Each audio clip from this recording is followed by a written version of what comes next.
Hi guys, welcome back to new video. Visa వచ్చేసింది, Schengen visa వచ్చేసింది. Go. Actually ఈ Schengen visa అంటే ఏంటి, దీనివల్ల బెనిఫిట్స్ ఏంటి, ఏ కంట్రీస్ తిరగొచ్చు, ఎలా అప్లై చేయాలి, డాక్యుమెంట్స్ ఏమేమి కావాలి, దీని బెనిఫిట్స్ ఏంటి, చాలామంది ఈ షెంజన్ వీసా అప్లై చేయడానికి ఎందుకు ఇష్టపడతారు, అండ్ బోనస్ ఏంటంటే ఈ వీసా ఉండడం వల్ల నేను టర్కీకి ఆల్మోస్ట్ వీసా లేకుండా వెళ్ళొచ్చు. జస్ట్ ఈ వీసా ఆన్లైన్లో 5 నిమిషాల్లో సబ్మిట్ చేయడం, వీసా తీసుకుని ట్రిప్కి వెళ్ళిపోవడమే. అది ఏంటి ఎలా అనేది ఈ వీడియో ఎండ్ వరకు చూడండి, మీకే అంత ఇన్ఫర్మేషన్ అర్థమవుతుంది. ఓకే, అండ్ హోప్ఫుల్లీ మీకు లక్షద్వీప్ వీడియోస్ నచ్చాయని అనుకుంటున్నాను. బై దిస్ టైం మీరు ఈ వీడియో చూసే టైంకి నేను ఆల్రెడీ ఈ ట్రిప్ స్టార్ట్ చేసి ఉంటాను. ఈ ట్రిప్లో చాలా కంట్రీస్ ఉంటాయి, టర్కీ అండ్ యూరోపే కాదు చాలా ఉన్నాయి ట్రిప్లో. అదేంటి అనేది మీకు తెలుస్తూనే ఉంటుంది, అది ఇన్స్టాగ్రామ్లో అప్డేట్స్ అన్నీ వస్తూనే ఉంటాయి.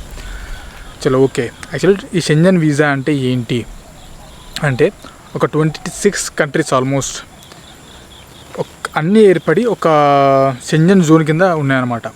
దాంట్లో చాలా కంట్రీస్ ఉన్నాయి, ఇటలీ కానీ, ఫ్రాన్స్ కానీ, స్పెయిన్ కానీ, ఆస్ట్రియా కానీ, టోటల్ లిస్ట్ అంతా స్క్రీన్ ఉంటుంది చూడండి. మీకు ఆ 26 కంట్రీస్లో ఈ వీసా ఉంటే మీరు 26 కంట్రీ విజిట్ చేయొచ్చు. మీకు దమ్ము ఉంటే, ప్లానింగ్ చేయగల కెపాసిటీ మీకు ఉంటే ఒక్క వీసా 26 కంట్రీస్. ఇది కాకుండా ఎక్స్ట్రా బోనస్, ఈ వీసా మన దగ్గర ఉంటే వ్యాలిడ్గా ఉన్నప్పుడు ఇంకో కొన్ని కంట్రీస్కి, ఎగ్జాంపుల్ టర్కీ లాంటి కంట్రీస్కి ఈ వీసా కూడా ఎలిజిబుల్గా ఉంటాం మనం. సో ఇది ఎలా అప్లై చేయాలి, నేను దీనికి అప్లై చేశాను అనేది ఈ వీడియోలో చూడండి. ఓకే అయితే ఇప్పుడు ఎలా అప్లై చేయాలి. యాక్చువల్గా మీకు లాస్ట్ ఇయర్ నుంచి ఎప్పటి నుంచో చెప్తున్నాను, అదంతా ఈజీగా అప్లై చేయడం చాలా ప్రాసెస్ ఉంటుంది అని చెప్పి. దీంట్లో చిన్న ఒక లూప్ హోల్ దొరికింది నాకు. ఆ లూప్ హోల్ని పట్టుకొని టక్ టక్ టక్ టక్ అని వర్క్ అన్లో చేసుకుంటూ వెళ్ళిపోయాను. ఓకే, ఫస్ట్ థింగ్ వెళ్ళాలి అంటే ఏమేమి కావాలి, డాక్యుమెంట్స్ అంతా ఎందుకైనా మంచి అని చెప్పి ఒక లిస్ట్ రాసుకుని పెట్టుకున్నాను. ఎందుకంటే చాలా ఇంపార్టెంట్, ఒక చిన్న మిస్టేక్ చేసినా కూడా అన్నెసరీగా వీసా రిజెక్ట్ అవుతుంది అన్నట్టుగా నేను కూడా మీకు డీటెయిల్ కోసం ప్రిపేర్డ్ లిస్ట్. సో లిస్ట్ చూడండి. పాస్పోర్ట్, ఆ పాస్పోర్ట్ వ్యాలిడిటీ అట్లీస్ట్ 6 months ఉండాలి. అండ్ ఒక 2 నుంచి 3 బ్లాంక్ పేజెస్ ఉండాలి. బ్లాంక్ పేజెస్ అంటే ఏంటంటే మనం వేరే కంట్రీకి వెళ్ళినప్పుడు ఎంట్రీ అండ్ ఎగ్జిట్ స్టాంప్ కానీ, వీసా స్టిక్కర్లు అతికించడం కానీ ఇలా చేస్తుంటారు కదా, అలా పేజెస్ అన్నీ అయిపోతూ ఉంటాయి. అలా అయిపోయినాక అట్లీస్ట్ 3 పేజెస్ అన్న ఖాళీగా ఉండాలి. ఎందుకంటే మనం యూరోప్లోకి ఎంట్రీ తర్వాత స్టాంపింగ్కి వాళ్ళకి అందుబాటులో ఉండాలి కాబట్టి. నెక్స్ట్ వచ్చేసి ఫ్లైట్ టికెట్స్ అండ్ ఐటినరీ. ఈ ఫ్లైట్ టికెట్స్ మీకు కన్ఫర్మ్డ్ ఫ్లైట్ టికెట్స్ అంటే మీరు అమౌంట్ పే చేసి తీసుకోవాల్సిన అవసరం లేదు. డమ్మీ టికెట్స్ అంటారు, జస్ట్ రిజర్వేషన్ మాత్రమే అడుగుతున్నారు. ఆ రిజర్వేషన్ మీరు ఒక డేట్స్ సెలెక్ట్ చేసుకుంటారు, రఫ్గా మీరు ఏ డేట్ రోజు వెళ్తున్నారు, ఏ డేట్ రోజు వస్తున్నారని చెప్పి సెలెక్ట్ చేసేసుకొని ఒక ఐటినరీ ప్రిపేర్ చేసుకోండి. సపోజ్ నేనేం చేశానంటే ఈ షెంజన్ జోన్లో చాలా కంట్రీస్ విజిట్ చేయొచ్చు, కానీ నేనేం చేశాను అంటే ఓన్లీ ఐటినరీలో నేను ఫ్రాన్స్కి మాత్రమే వస్తున్నాను, ఫ్రాన్స్ మాత్రమే చూడాలనుకుంటున్నాను అన్నట్టుగా ప్రిపేర్ చేశాను. రఫ్గా ఎలా చేశాను స్క్రీన్ మీద ఇస్తాను చూడండి. సో నేను ఒక 10 daysకి ఫ్రాన్స్లో స్టే చేయాలనుకుంటున్నానని చెప్పేసి చాలా సైట్స్లో మీరు డమ్మీ టికెట్స్ బుక్ చేసుకోవచ్చు.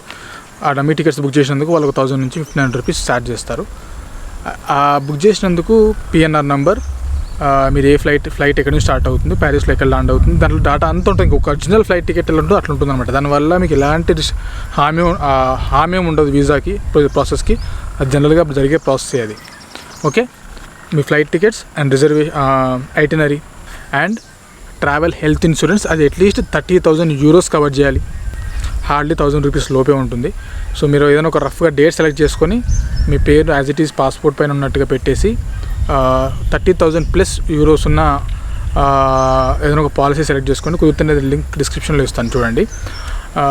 పే చేసేసిన తర్వాత మనకు వీసా వచ్చిన తర్వాత మనం ఎప్పుడైతే ట్రావెల్ చేయాలనుకుంటున్నామో ఆ డేట్స్కి తగ్గట్టు ఆ ఇన్సూరెన్స్ వాళ్ళకి కాల్ చేసి మార్పించేసుకుంటే మన ట్రిప్ కూడా పనికి వస్తుంది. అది ఒకటి ట్రావెల్ ఇన్సూరెన్స్. నెక్స్ట్ వచ్చేసి hotel reservations.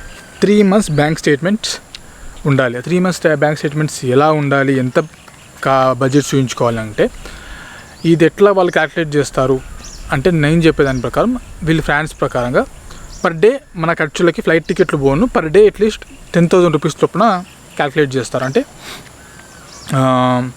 10,000 rupees per day అంటే 10 daysకి ఒక 1,01,500. సో ఎందుకైనా మంచిది, ఎట్టి పరిస్థితుల్లోనూ వాళ్ళకి ఎలాంటి ఛాన్స్ ఇవ్వకూడదు అని చెప్పేసి నేను వీసాకి అప్లై చేసే ఒక 4 రోజుల ముందు ఫ్రెండ్ దగ్గర నేను ఒక 3 lakhs రూపీస్ తీసుకుని బ్యాంక్లో డిపాజిట్ చేశాను. టెన్షన్ ఏం లేదు, చెప్తాను. 3 lakhs అని భయపడ్డది, సింపుల్. మీ ఫ్రెండ్ దగ్గర ఉదయం తీసేసుకొని బ్యాంక్లో డిపాజిట్ చేసేయండి.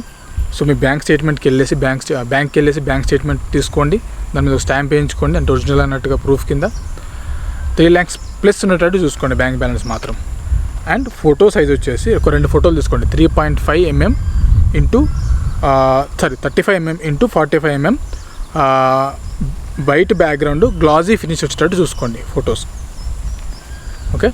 మళ్ళీ ఇన్కమ్ ట్యాక్స్ రిటర్న్స్ లాస్ట్ 2 yearsవి లేదా లాస్ట్ 1 year అయినా సరిపోతుంది. And IT returns, income tax returns file చేసేటప్పుడు ఒక ఎక్నాలజ్మెంట్ వస్తుంది కదా, ఎక్నాలజ్మెంట్ కూడా సబ్మిట్ చేయొచ్చు. ఇప్పుడు ఈ బ్యాంక్ స్టేట్మెంట్లు, ఇన్కమ్ ట్యాక్స్ రిటర్న్స్ ఎవరైతే స్టూడెంట్స్ ఉన్నారో, మరి మేము స్టూడెంట్స్ కదా, మేము ఎలా సబ్మిట్ చేయాలి అంటే సింపుల్గా మీ పేరెంట్స్తో ఒక లెటర్ రాయించుకోండి. ఓకే, ఇది నా సో అండ్ సో ఇస్ నా సన్, నా డాటర్ ఇలా ట్రిప్కి వెళ్తున్నారో తనకు కావాల్సిన బడ్జెట్ అంతా నేను స్పాన్సర్ చేస్తున్నానని చెప్పి ఒక లెటర్ రాయించేసుకొని సైన్ చేసేసుకొని మీ ఫాదర్ వాళ్ళ బ్యాంక్ స్టేట్మెంట్ మీరు సబ్మిట్ చేయొచ్చు. వాళ్ళది ఐటీ రిటర్న్ సబ్మిట్ చేయాల్సి ఉంటుంది, వాళ్ళది ఐటీ రిటర్న్స్ ఎక్నాలజ్మెంట్ కూడా సబ్మిట్ చేయాల్సి ఉంటుంది. ఒకవేళ మీరు జాబ్ చేస్తున్నట్టు అయితే 3 months pay slip, salary slip submit చేయాల్సి ఉంటుంది. ఒకవేళ మీరు స్టూడెంట్ అయితే అది అవసరం లేదు, మీ ఫాదర్ వాళ్ళది మేబీ సబ్మిట్ చేయాలి. NOC letter R leave approval letter from job. ఇప్పుడు నేను జాబ్ చేస్తున్నాను, నా ఆఫీస్ నుంచి నేను NOC plus leave approval letter తీసుకొని వెళ్ళిపోయాను. కంపెనీ లెటర్ పైన సో అండ్ సో కంట్రీకి నేను వీసా అప్లై చేస్తానని చెప్తే వాళ్ళంతా ఆఫీస్ వాళ్ళు ఇచ్చారు వాళ్ళు. సో మ్యాటర్ అంతా టైప్ చేసేసి ఇట్లా మేము లీవ్స్ అప్రూవ్ చేస్తున్నాం ఎన్ని డేస్కి అన్నట్టుగా చేసేసి స్టాంప్ వేసేసి ఇచ్చేసారు. దీని తర్వాత మెయిన్ థింగ్ వచ్చేసి డిస్క్రిప్షన్లో లింక్ ఉంటుంది. ఇది వచ్చేసి ఫ్రాన్స్ వీసా అప్లికేషన్ ఫామ్. ఇదంతా కొంచెం డీటెయిలింగ్గా ఫిల్ చేయాల్సి ఉంటుంది. దాంట్లో ఏమి ఉండదు బాస్, టెన్షన్ పడేది. మీ డీటెయిల్స్, మీ పేరు, పాస్పోర్ట్ నంబరు, పాస్పోర్ట్లో ఉన్న అడ్రస్సు, అండ్ మీరు ప్యారిస్లో ఎక్కడ స్టే చేస్తున్నారు, హోటల్ రిజర్వేషన్ చేసుకుని ఉంటారుగా, ప్యారిస్లో ఏదో ఒకటి చూసేసుకొని హోటల్ రిజర్వేషన్ ఎలా చేయాలి అంటే booking.com ఉంది, దాంట్లోకి వెళ్తారు. ప్యారిస్లో ఏదో ఒకటి బడ్జెట్ చూసి సరిపడా హోటల్ చూసేసుకొని అమౌంట్ పే చేసేయండి. అమౌంట్ పే చేయకండి. అది ఏం చేస్తుందంటే దీంట్లో ఒక చిన్న జిమ్మిక్ జరిగింది. నేను ఏదైతే booking.com నుంచి బుకింగ్ చేసుకొని వీసా కోసం డాక్యుమెంట్ సబ్మిట్ చేశాను. సబ్మిట్ చేసిన తర్వాత ఈ ఎంబసీ వాళ్ళు ఆర్ కాన్సులేట్ వాళ్ళు booking.com వాళ్ళకి కన్ఫర్మేషన్ కోసం ఫోన్ చేశారు. నాది ప్రాసెస్ కొంచెం లేట్ అయింది, ఏందా అని చెప్పి నేను అప్పటికే డౌట్ పడుతున్నాను. బట్ సమ్హౌ నాకు booking.com నుంచి ఫోన్ వచ్చింది. మేబీ అది booking.com లేకపోతే వీళ్ళే ఫేక్ కాల్ చేస్తారని నాకు తెలియదు. కాన్సులేట్ వాళ్ళు ఏం జరిగిందో నాకు తెలియదు. వాళ్ళు ఏంటంటే సార్ మీరు ఆల్రెడీ బుకింగ్ చేస్తున్నారు కదా, ఇది అమౌంట్ పే చేస్తారా లేకపోతే ఎట్లా అని చెప్పి వాళ్ళు నాకు booking.com నుంచి కాల్ వచ్చింది. నేను అన్నాను, నేను బుకింగ్ చేసేటప్పుడు ఏం చేశాను, నా credit card details 10 daysకి 40,000 rupees something అవుతుంది హోటల్ ఛార్జెస్. ఆ 10 daysకి నేను పే లేటర్ అనే ఆప్షన్ కొట్టేసి ఆ కార్డ్ పేమెంట్ ఎలా చూసానంటే నా వీసా ప్రాసెస్ లాంగ్లో పెట్టుకున్నాను నేను వీసా అప్లికేషన్. ఇప్పుడు నేను వీసా అప్లై చేసే డేట్ నుంచి వీసా ప్రాసెస్ అవ్వడానికి ఒక 10 నుంచి 15 రోజులు పడుతుంది. కాబట్టి 15 రోజుల తర్వాత నా కార్డులో నుంచి అమౌంట్ డైరెక్ట్ అయ్యేలా సెట్ చేసుకున్నాను దాన్ని. అలా వచ్చే హోటల్ ఏది ఉందా అని చూసేసి సెలెక్ట్ చేసుకొని పెట్టేసుకున్నాను. అండ్ క్రెడిట్ కార్డ్ యాడ్ చేసి ఉంటే చాలా మంచిది. booking.com కన్ఫ్యూజ్ ఏం లేదు. booking.comలోకి వెళ్తారు, పే లేటర్ ఆప్షన్తో ఒక హోటల్ బుక్ చేసుకుంటారు, ఆ కాపీ ఇక్కడ సబ్మిట్ చేస్తారు అంతే. సో ఈ వీసా అప్లికేషన్ ఫామ్ ఫిల్అప్ చేయాలని చెప్పాను కదా ఫ్రాన్స్ది, అది ఫిల్అప్ చేసేటప్పుడు కొంచెం జాగ్రత్తగా ఫిల్ చేయండి. ఫస్ట్ నేమ్ కానీ, లాస్ట్ నేమ్ కానీ, డేట్ ఆఫ్ బర్త్ కానీ, ఫాదర్ నేమ్ కానీ, మీరు ఫ్రాన్స్లో ఎక్కడ ఉంటున్నారని కానీ ఆ డీటెయిల్స్ అన్నీ నీట్గా ఫిల్ చేసేయండి. మీరు ఏం జాబ్ చేస్తున్నారు, ఒకవేళ స్టూడెంట్ అయితే కాలేజ్ డీటెయిల్స్, ఇలాంటివన్నీ ఫిల్ చేసిన తర్వాత లాస్ట్లో మీరు ఎక్కడైతే సబ్మిట్ చేయాలనుకుంటున్నారో డాక్యుమెంట్ ఆ లొకేషన్ సెలెక్ట్ చేసుకోండి. ఆ లొకేషన్ చాలా ఇంపార్టెంట్, చెప్తాను చూడండి. ఫర్ ఎగ్జాంపుల్ నేను విఎఫ్ఎస్, ఇది డైరెక్ట్గా మనం వెళ్ళి ఫ్రాన్స్ వాళ్ళ ఆఫీస్లో సబ్మిట్ చేయలేము. మధ్యలో మీడియేటర్ ఉంటారు, విఎఫ్ఎస్ అని చెప్పి ఒక వీసా అంతా ప్రాసెసింగ్ హ్యాండిల్ చేసే ఒక సంస్థ, ఒక ఆఫీస్ లాంటిది అనుకోండి. అక్కడికి వెళ్ళి సబ్మిట్ చేయాలి. అది హైదరాబాద్లో ఉంది, చెన్నైలో ఉంది, బెంగళూరు, ఢిల్లీ. నేను సెలెక్ట్ చేసుకుని వచ్చేసి హైదరాబాద్లో సెలెక్ట్ చేసుకుని సబ్మిట్ చేస్తే ఫ్రైడే రోజు నాకు స్లాట్ దొరకడం కష్టం అయిపోయింది. యాక్చువల్గా ఈ వీసా అప్లికేషన్ ఫామ్ ఫిల్అప్ చేసిన తర్వాత విఎఫ్ఎస్ సైట్లోకి వెళ్ళి మనం అపాయింట్మెంట్ బుక్ చేసుకోవాల్సి ఉంటుంది. ఏ డేట్ రోజు అయితే మనం డాక్యుమెంట్ తీసుకెళ్ళి సబ్మిట్ చేయాలనుకుంటున్నామో ఆ డేట్ సెలెక్ట్ చేసుకొని దాంట్లో ఒక అపాయింట్మెంట్ తీసుకుంటే సరిపోతుంది మన పేరు పైన. అది ఎలా తీసుకోవాలంటే మనం వీసా అప్లికేషన్ ఫిల్ చేసి ఉంటాం కదా దీంట్లో ఫ్రాన్స్ వెబ్సైట్లో, దాంట్లో ఒక అప్లికేషన్ నెంబర్ వస్తుంది. అది ఈ విఎఫ్ఎస్ సైట్లో ఎంటర్ చేసి ప్రొసీడ్ అయిపోవచ్చు. Simple steps. నేను స్లాట్ దొరకడం కష్టం అయిపోయింది, హైదరాబాద్కి వెళ్ళి సబ్మిట్ చేశాను ఫ్రైడే. ఆ రోజు నేను ఫ్రైడే సబ్మిట్ చేస్తే వీళ్ళు దగ్గరలో ఉన్న ఆఫీస్ ఎక్కడుంది అంటే ఫ్రాన్స్ సంబంధించిన కాన్సులేట్ బెంగళూరులో ఉంది, ఢిల్లీలో ఉంది. ఇప్పుడు నేను హైదరాబాద్ నుంచి వీళ్ళు బెంగళూరు ఆఫీస్ పంపిస్తారు, బెంగళూరు నుంచి వాళ్ళ అది విఎఫ్ఎస్ ఆఫీస్, అక్కడ నుంచి కాన్సులేట్కి వెళ్ళడానికి ఒక 3-4 రోజులు టైం వేస్ట్ అయిపోయింది. ఒకవేళ మీకు బెంగళూరు దగ్గర అంటే మాత్రం డైరెక్ట్గా బెంగళూరు విఎఫ్ఎస్ ఆఫీస్ సెలెక్ట్ చేసేసుకొని అక్కడికి వెళ్ళి డాక్యుమెంట్ సబ్మిట్ చేయండి. సింపుల్. మీరు ఎక్కడైతే డాక్యుమెంట్ సబ్మిట్ చేయాలనుకుంటున్నారో అక్కడ మాత్రమే ఈ ఫ్రాన్స్ వీసా అప్లికేషన్ సబ్మిట్ చేసిన తర్వాత లాస్ట్లో అడుగుతుంది అనమాట, ఏ లొకేషన్లో మీరు సబ్మిట్ చేయాలనుకుంటున్నారు అని. అది మాత్రం కరెక్ట్గా సెలెక్ట్ చేసుకోండి. బెంగళూరు అయితే బెంగళూరు, చెన్నైలో సబ్మిట్ చేయాలనుకుంటే చెన్నై, హైదరాబాద్లో సబ్మిట్ చేయాలనుకుంటే హైదరాబాద్. మీరు ఎక్కడంటే మీరు అక్కడ ఇష్టం, మన ఇష్టం, అది మనం ఎక్కడైనా సబ్మిట్ చేసుకోవచ్చు.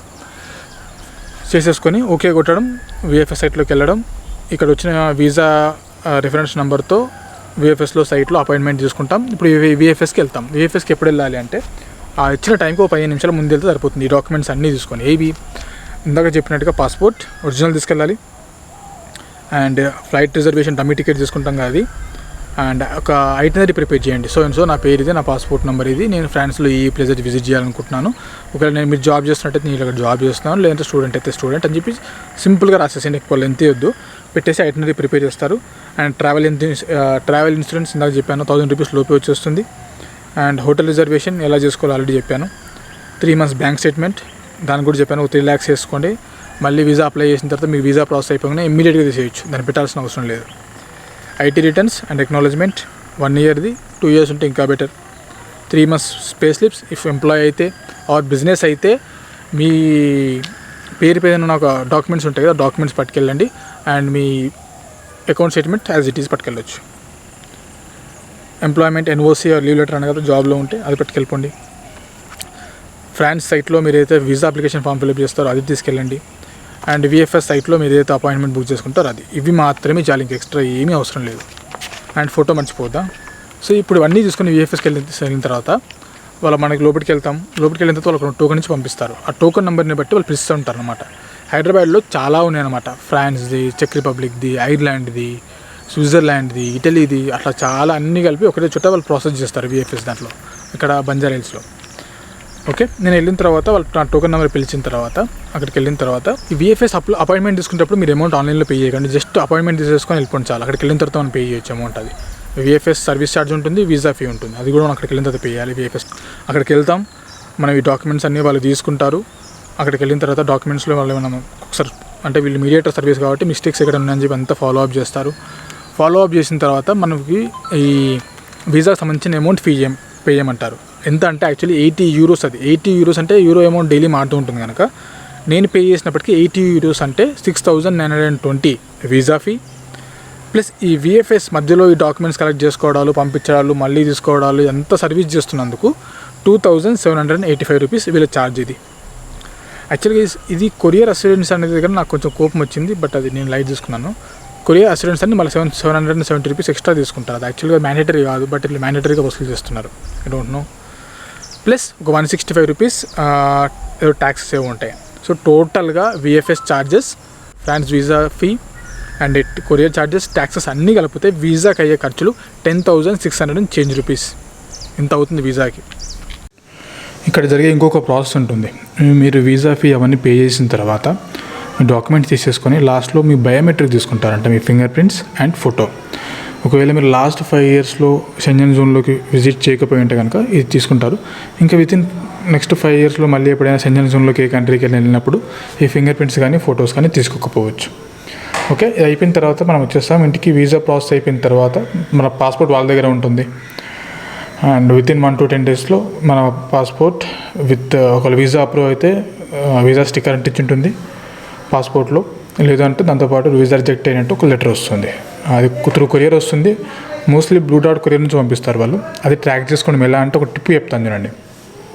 మన అప్లికేషన్ రిఫరెన్స్ నెంబర్ ఉంటుంది కదా, FRHY అని చెప్పి. ఎప్పుడైతే మనకు మెసేజ్ వస్తుందో మీ కొరియర్ డిస్పాచ్ అయినట్టు పాస్పోర్ట్ది, మీరు బ్లూ డాట్ సైట్లోకి వెళ్ళి ట్రాకింగ్లో వేబిల్ నెంబర్ కాకుండా రిఫరెన్స్ నెంబర్ దగ్గర ఈ FRHY అని చెప్పి మన అప్లికేషన్ నెంబర్ ఉంటుంది, అది ఎంటర్ చేసి సెర్చ్ చేయండి. మనం ట్రాక్ చేసుకోవడానికి ఈజీగా ఉంటుంది. నేను 17th September రోజున సబ్మిట్ చేస్తే నా వీసా వచ్చేసి 1st October రోజున వచ్చేసింది. ఆల్మోస్ట్ 16 days పట్టింది. బట్ హార్డ్లీ ఒకవేళ వెరిఫికేషన్ గెలిచి వీళ్ళు బెంగళూరు నుంచి booking.com వాళ్ళు పంపించడం, వాళ్ళు కొంచెం ప్రాసెస్ లేట్ చేయడం వల్ల లేట్ అయిందని నేను అనుకుంటున్నాను, నాకు తెలిసినంత వరకు. బట్ మీ టైం బాగుంటే హార్డ్లీ 3 daysలో 4 daysలో కూడా ప్రాసెస్ అయిపోవచ్చు. ఫ్రాన్స్కి ఎందుకు సబ్మిట్ చేసుకున్నారు అనే దానికి నేను ఆన్సర్ చేస్తాను. యాక్చువల్గా ఫ్రాన్స్ అనేది ఏదైతుందో కొంచెం ఈ వీసా అప్లికేషన్ని సంబంధించిన డాక్యుమెంట్స్ తక్కువ అవసరం ఉంటాయి, కొంచెం ఫాస్ట్గా ప్రాసెస్ చేస్తారు, కొంచెం ఈజీ కూడా ఫ్రాన్స్. ఇప్పుడు అదే షెంజన్ జోన్లో స్విట్జర్లాండ్ ఉంది, బట్ స్విట్జర్లాండ్ సబ్మిట్ చేయాలంటే అది చాలా కాస్ట్లీ ప్లేస్, ఇంకా ఎక్కువ బడ్జెట్ చూపించుకోవాలి, ఇంకా ప్రాసెస్ ఎక్కువ. సో దీనికోసం అని చెప్పి నేను ఫ్రాన్స్ సెలెక్ట్ చేసుకున్నాను. అందుకు సబ్మిట్ చేసిన తర్వాత వీసా వచ్చేసింది. ఆ వీసాలో గుర్తుపెట్టుకోవాల్సిన విషయాలు ఉంటాయి. అండ్ ఇంకోటి ఏంటంటే మనం ట్రాక్ చేసుకోవచ్చు. విఎఫ్ఎస్ సైట్లోనే నంబర్ ఇస్తారు అండ్ మెసేజ్ కూడా అప్డేట్స్ వస్తుంటాయి. సో జరుగుతుంది ప్రాసెస్, మీకు వచ్చేస్తుంది అని. అండ్ వీసా వచ్చిన తర్వాత మీ visa validity and number of days of stay మీద మాత్రం మర్చిపోకండి. అండ్ వీసా వ్యాలిడిటీ 30 days ఏమో ఇచ్చాడు అనుకోండి. సో డేట్ అని ఇస్తాడు. సో October 1st నుంచి October 30 వరకు వ్యాలిడిటీ. కానీ ఈ 30 వరకు వ్యాలిడిటీ ఇచ్చారు కదా, అంటే 30 days అక్కడ ఉంటానంటే అది కాదు. నంబర్ ఆఫ్ స్టేస్ అని అక్కడ ఉంటుంది అక్కడ కాలంలో. అది ఎన్ని రోజులు ఇచ్చాడని గుర్తుపెట్టుకోండి. నాకు 15 రోజులు ఇచ్చాడు. సో ఆ 15 రోజుల్లో నేను అవుట్ అయిపోవాలి. ఆ 15 రోజుల్లో ఏమేమి తిరగాలి దాని ఎట్లా అనేది మీకు చెప్తాను. అవి మోస్ట్లీ మీకు వీడియోలో బయటపడిపోతాయి, అంత ఏం లేదు. సో నేను ఫ్రాన్స్ని ఎందుకు సెలెక్ట్ చేసుకున్నానంటే, మరి వేరే కంట్రీస్ ఎందుకు సెలెక్ట్ చేసుకోకూడదు అంటే ఇంకొక చిన్న లాజిక్ ఉంది ఇక్కడ. మనం ఏ కంట్రీ అయితే సెలెక్ట్ చేసేసుకొని ఏ కంట్రీకి అయితే వీసా ప్రాసెస్ చేస్తున్నామో, ఫర్ ఎగ్జాంపుల్ ఫ్రాన్స్కి, అక్కడ మనం ఎంట్రీ అదే కంట్రీలోకి. సపోజ్ ఇప్పుడు నేను టర్కీలో నుంచి వెళ్తున్నాను, యూరోప్లోకి ఫస్ట్ ఎంట్రీ తీసుకుంటాను టర్కీ తర్వాత వెళ్తున్నా కాబట్టి నా ఫస్ట్ ఎంట్రీ వచ్చేసి ఫ్రాన్స్లోకే ఉండాలి. లేదా నంబర్ ఆఫ్ డేస్ నేను మిగతా యూరోప్ కంట్రీస్తో పోల్చుకుంటే, ఇప్పుడు నేను ఇటలీలో ఒక 3 రోజులు ఉన్నాను అనుకోండి, అండ్ ఒక స్పెయిన్లో ఒక 4 రోజులు ఉన్నాను అనుకోండి, నా స్టే ఫ్రాన్స్లో మినిమం 5 రోజులు ఉండాలన్నమాట. అంటే నంబర్ ఆఫ్ డేస్ మిగతా కంట్రీస్తో పోల్చుకుంటే ఫ్రాన్స్లో ఎక్కువ ఉండాలి. బికాస్ మన వీసా అప్లికేషన్ ప్రాసెస్ చేసింది ఫ్రాన్స్ కనుక. అయితే ఫ్లైట్ రిజర్వేషన్ కోసం డమ్మీ టికెట్స్ బుక్ చేసుకున్నాం కాబట్టి అది ఎక్కువ అమౌంట్ ఒకటి పోతుంది. ఇంకా ఇన్సూరెన్స్ ఆల్రెడీ చెప్పాం కదా, డేట్స్ చేంజ్ చేసుకోవచ్చు. That's an easy. అండ్ ఇప్పుడు ఈ వీసా వచ్చిన తర్వాత ఈ షెంజన్ వీసా కానీ, యూకే వీసా కానీ, ఐర్లాండ్ వీసా కానీ, యూఎస్ఏ వీసా ఉంటే మనకి టర్కీ వీసా ఫ్రీగా ఫ్రీ అంటే ఈజీగా దొరుకుతుంది. జస్ట్ ఈ వీసా లేదు అనుకుంటే, ఈ వీసా మన దగ్గర లేదనుకోండి, మళ్ళీ ఇది సేమ్ ప్రాసెస్. ఇవన్నీ డాక్యుమెంట్స్ ఇంచుమించు ఇవే డాక్యుమెంట్స్ తీసుకొని మళ్ళీ వెళ్ళేసి టర్కీ వాళ్ళ కాన్సులేట్ దగ్గర సబ్మిట్ చేయాలి. ఇదంతా పెద్ద సోది. ఆ సోది నుంచి ఇలా విముక్తి పొందొచ్చు. అది ఎలా అంటే, టర్కీ సైట్లోకి వెళ్తారు, ఈ వీసాది దానికి సంబంధించిన లింక్ డిస్క్రిప్షన్లో ఉంటుంది చూడండి. దాంట్లో ఏం లేదు, క్లిక్ అయ్యి అప్లై పై కొడతారు, చూస్ ద కంట్రీ అని కొడతారు, అక్కడ ఇండియా అని కొడతారు, ఆర్డినరీ పాస్పోర్ట్ మనది. అండ్ మన ఏ డేట్ అయితే టర్కీలో ఎంటర్ అవుతున్నామో ఆ డే సెలెక్ట్ చేసుకోండి, రఫ్గా అయినా పర్లేదు. అండ్ నెక్స్ట్ వచ్చేసి నేము, పాస్పోర్ట్ డీటెయిల్స్ అవన్నీ ఎంటర్ చేస్తారు. ఇక్కడ సపోర్టింగ్ డాక్యుమెంట్ దగ్గర మన దగ్గర ఏ వీసా ఉంది, షెంజన్ వీసా ఉంది కనుక షెంజన్ వీసా సెలెక్ట్ చేసుకోండి. ఒకవేళ మీరు యూఎస్ఏ వీసా ఉందనుకోండి యూఎస్ఏ, ఒకవేళ మీరు యూకే వీసా ఉందనుకోండి యూకే వీసా సెలెక్ట్ చేసేసుకొని నెక్స్ట్ స్టెప్లో డాక్యుమెంట్ ఐడి ఎంటర్ చేయమంటుంది. అంటే మనకు ఏదైతే సపోర్టింగ్ డాక్యుమెంట్ ఉందో షెంజన్ వీసా కదా, ఆ నెంబర్ అక్కడ ఎంటర్ చేస్తే సరిపోతుంది. నెక్స్ట్ వచ్చేసి పేమెంట్ ఇంకా $44.50 అంటే ఇంచుమించు 3,000 రూపాయలు అవుతుంది. అది అమౌంట్ పే చేస్తే సరిపోతుంది. మన వీసా వితిన్ సెకండ్స్లో మెయిల్కి వచ్చేస్తుంది. ఆ అమౌంట్ పే చేసి క్లిక్ అక్కడ కొట్టంగానే డౌన్లోడ్ చేసుకుని వెళ్ళిపోవడం. ఇంకా అదే ఒకవేళ నేను ఏమైనా ప్రాబ్లం ఫేస్ చేశానా దీని ఈ ప్రాసెస్ వల్ల అనేది మీకు మోస్ట్లీ తెలిసిపోతుంది ట్రిప్లో. ఓకే, ఐ థింక్ నేను ఆల్ సోర్ట్స్ ఆఫ్ డౌట్స్ అన్ని షెంజన్ వీసా సంబంధించినవి అయితే క్లియర్ చేశానని నేను అనుకుంటున్నాను. యాజ్ సెడ్, ఫ్రాన్స్ ఏ కంట్రీకి మనం షెంజన్లో 26 కంట్రీలు ఉన్నాయి కదా, మరి సెలెక్ట్ చేసుకొని మన అప్లికేషన్ ప్రాసెస్ చేయించుకోవాలనేది మన నెంబర్ ఆఫ్ డేస్ ఎక్కడ స్పెండ్ చేయాలనుకుంటున్నామో ఆ కంట్రీది సెలెక్ట్ చేసుకోవాలి. నేను ఫ్రాన్స్ సెలెక్ట్ చేసుకోవడానికి రీజన్ ఏంటంటే ఈజీ. సో సెలెక్ట్ చేసుకున్నాను కాబట్టి అక్కడ కొన్ని నెంబర్ ఆఫ్ డేస్ నేను ఇక్కడ ఎక్కువ స్పెండ్ చేస్తాను. అండ్ ఒకవేళ మీరు ఇటలీలో ఎక్కువ నెంబర్ ఆఫ్ డేస్ స్పెండ్ చేయాలనుకుంటే మాత్రం ఇటలీకి సబ్మిట్ చేయాల్సి ఉంటుంది, ఫ్రాన్స్కి కాదు. ఆ విషయం గుర్తుపెట్టుకోండి. అండ్ ఇంపార్టెంట్, మీకు నెంబర్ ఆఫ్ డేస్ ఎంత ఇచ్చాడు వ్యాలిడిటీస్లో నెంబర్ ఆఫ్ డేస్ ఎన్ని స్టే అవుతుంది, number of duration of stay దగ్గర ఎంత ఇచ్చాడు అనేది మాత్రం మర్చిపోవద్దు. ఇంకా ఎక్స్ట్రా స్టే చేస్తే మరి పెనాల్టీలు, ఫైన్లు, లేనిపోయిన హెడేక్స్ వస్తాయని. డ్యూరేషన్ ఆఫ్ స్టే అనేది మర్చిపోవద్దు. యాక్చువల్లీ నేను సింగిల్ ఎంట్రీకి అప్లై చేశాను. వీలైనంత వరకు సింగిల్ ఎంట్రీకి మాత్రమే అప్లై చేయండి. మల్టిపుల్ ఎంట్రీకి ఎంత మళ్ళీ ఎక్కువ డాక్యుమెంట్స్ అంత పెద్ద సోది. నేను సింగిల్ ఎంట్రీకి అప్లై చేసిన వాళ్ళు నాకు మల్టిపుల్ ఎంట్రీ ఇచ్చారు. కానీ అయినా కూడా నెంబర్ ఆఫ్ డేస్ 15 డేసే అవ్వడం, నాకు జస్ట్ 1 month అంటే గ్రేస్ పీరియడ్ 1 month మాత్రమే ఇవ్వడంతో దీన్ని పెద్ద యూటిలైజ్ చేసుకోలేం. బట్ వన్ టైం అయినా కూడా దీంట్లో చాలా కంట్రీస్ రాబోతున్నాయి. ఆ కంట్రీస్ నేను నేమ్ అనేది నేను రివీల్ చేయలేదు, హార్డ్లీ మీకు తెలిసిపోతుంది. ఓకే, ఇది షెంజన్ వీసా సంబంధించిన ప్రాసెస్. ఇఫ్ ఇన్ కేస్ నేను కొంచెం టు బి ఫ్రాంక్ నేను కొంచెం హడావిడిగానే చెప్పాను, ఓన్లీ బికాస్ నాకు ఎల్లుండి ట్రిప్ స్టార్ట్ అవుతుంది. నాకు టైం మధ్యలో లక్షద్వీప్ ట్రిప్ ఉండడం, ఇది షూట్ చేయడానికి టైం లేదు. సో వెళ్ళినంత వరకు కొంచెం ఫాస్ట్గానే ఎక్స్ప్లెయిన్ చేస్తాను. If in case in doubt don't hesitate to comment. Okay, see in trip then. Okay, bye bye guys, take care. And వీడియోని లైక్ చేయడం మర్చిపోద్దు.